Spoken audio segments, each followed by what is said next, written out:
Well, this is not the lapidary video I was intending on making, but it's the one that I'm doing. Okay, I am sitting on the pavement in my backyard. There's noise, there's construction happening nearby. You can probably hear it. But that's not gonna stop me from cutting. Okay, so here's the thing.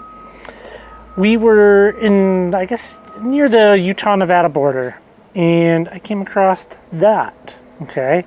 Well, what you're looking at there is rhyolite with something in it. Something in it.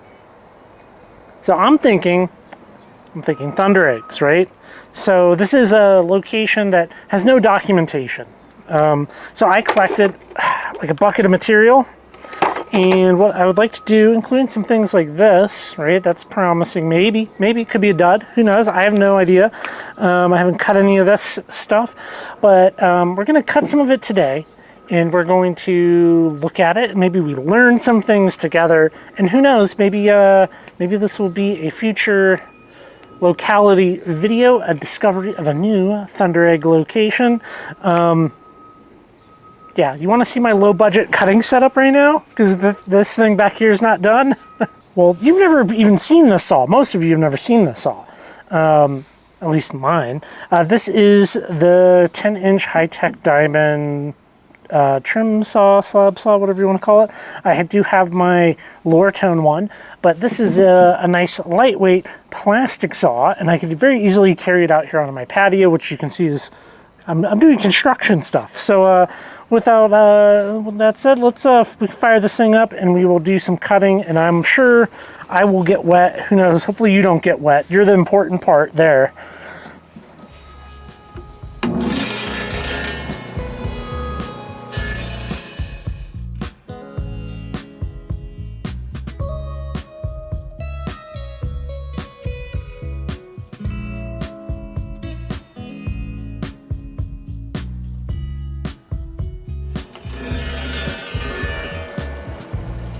A whole lot of nothing.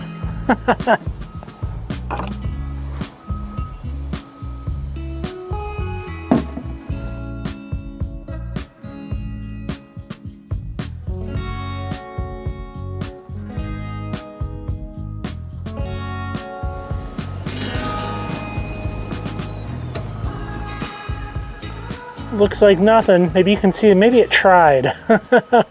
Tried to form.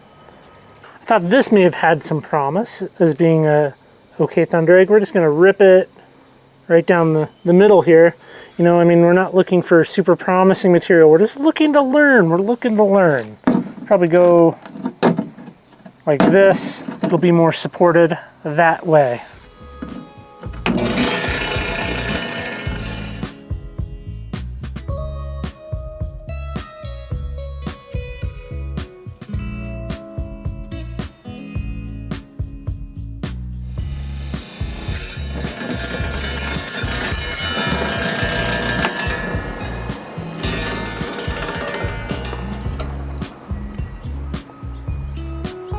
Well, there's something. Something's better than nothing, right?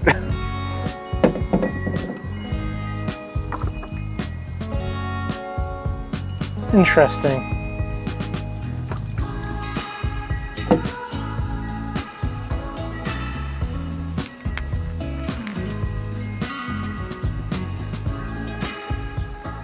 This piece looks like it could have opal. I haven't done any testing of this. But then we have this on the other side.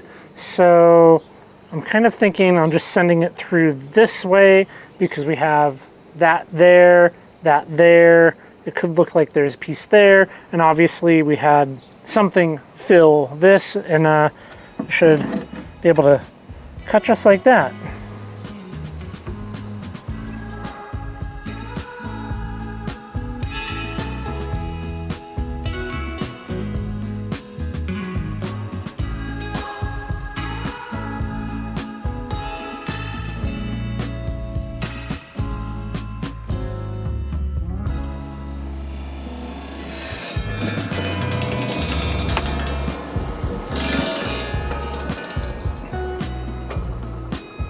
Get that wet. All right. That's interesting. I'm going to clean this up a little bit.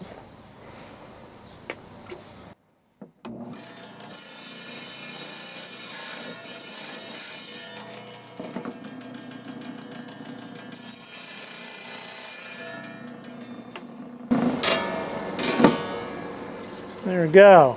I guess it should be like that. Let's cut this. Looks like there's one there and here, but I'm thinking we could just cut in at an angle, right? Cut in at an angle. We'll just kind of see there, because there's other things in here. However, the texture is not generally what you're looking for in a Thunderegg versus something like that.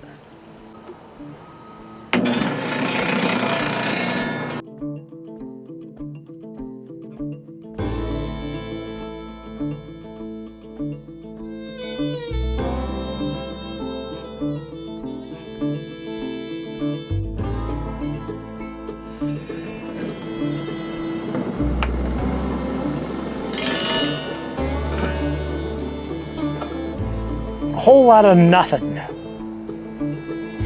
Let's rip this guy.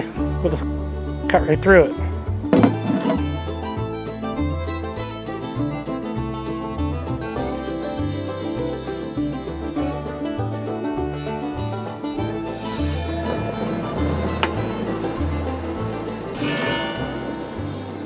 Another nothing. This is the way it goes sometimes when you're, well, cutting things that are actually a mystery.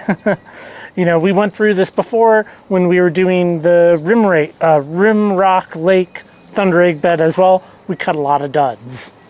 I think we will cut through this last one here. We'll look at some of the chunks fully cleaned up and look at some of the cut pieces. Maybe we can learn something, but this you can kind of see, like, you know, not all Thundereggs are going to be like that, like flawless, like, you know, Richardson's Rock Ranch style egg that has been perfectly formed and has like the pressure ridges and stuff. A lot of them can be like squished down and stuff. So, but we have some chalcedony here on that opening. So maybe cutting it like that will give us a little insight into what is going on.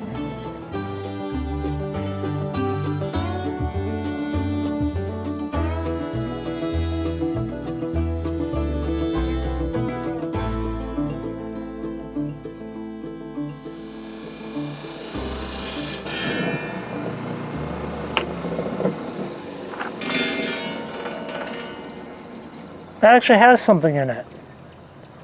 All right, all right. It's minimal, but not the worst thing in the world. I've seen worse. We've cut some worse ones right now.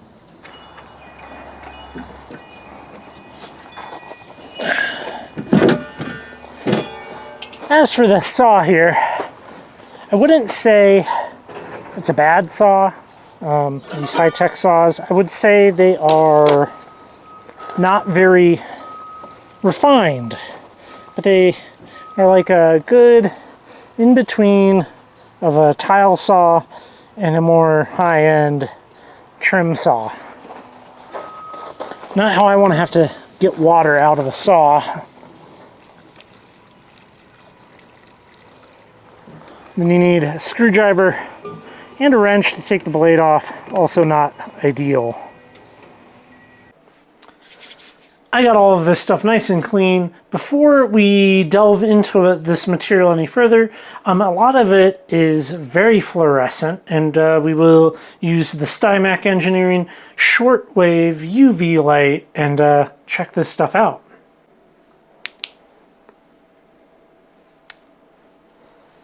Very green. Very, very green. And then as usual, a lot of rhyolites like this can look very purple.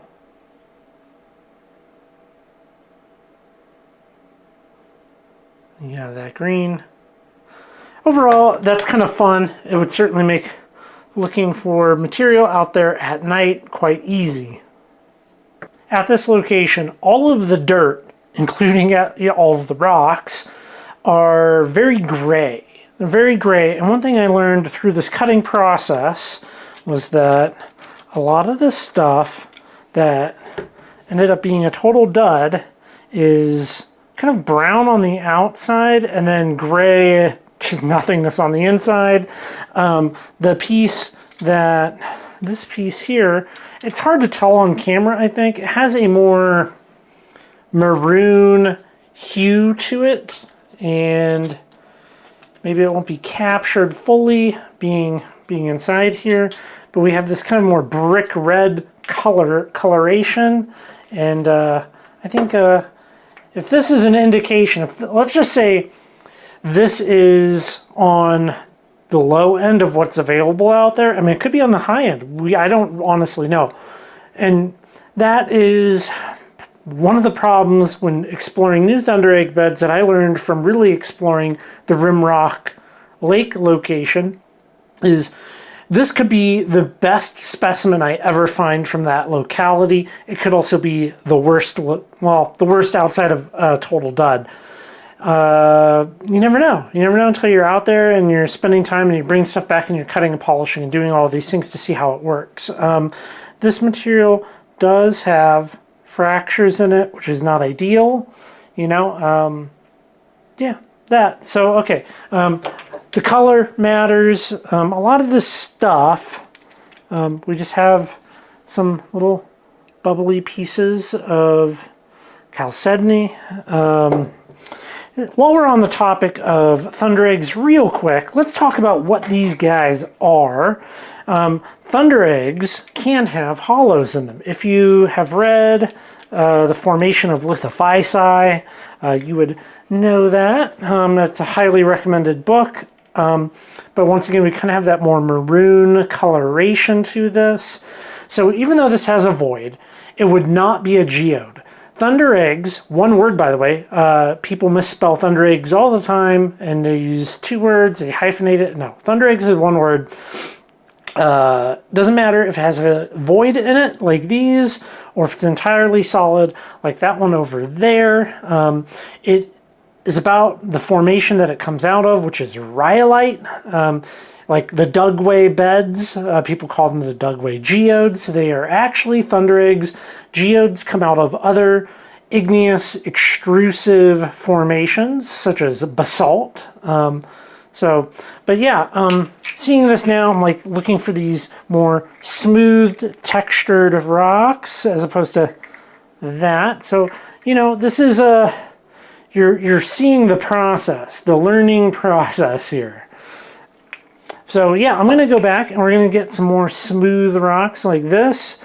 We'll bring some water. I could not bring myself to cut this. I thought that was just too cool of a specimen. Maybe someday I will cut it. But for right now, that kind of like perched Thunderegg I think is pretty neat. And then the other one I couldn't cut is this little guy. I couldn't bring myself to do it. You know, maybe someday, but not today. What else? Yeah, a lot of these were just kind of like not great, but we have a similar, I guess, striation to the rhyolite as the Dugway beds, which are not, we're nowhere near the Dugway beds at this place, but I just thought that was interesting, like that similar coloration. So I hope you found this to be useful. Let me know your thoughts down below. Is this a locality that you think is worth investigating more, right? I'm leaning towards, yeah, I'm leaning towards it being worth the drive back. Maybe there's something better if more time is spent, more materials collected. You know, in the past, right, I have been guilty of just kind of showing the wins on the channel. I've done a lot of that. Nobody really wants to see the busts when you go places and like you find nothing. But this kind of like the showing of the homework on how this is done, figuring out clues, things like that, that you can then maybe apply to your own situation where you live is something that I'd like to do more of in the future. So let me know your thoughts. I read all of the comments, and yeah, we'll leave this one here. I love Thundereggs. Hopefully you do too. And well, I'm probably going to go back there and try to figure out more about this exact locality, and maybe it'll be really good once some digging happens and some tromping around in the woods happens. All right. Thank you so much for making it to the end of the video. If you like this type of content, please subscribe, throw me a thumbs up, and if you're able to do so, if you can support this project over on Patreon, that help goes a long way in the production of this type of educational content here on YouTube. Well, I will catch you guys in the next video.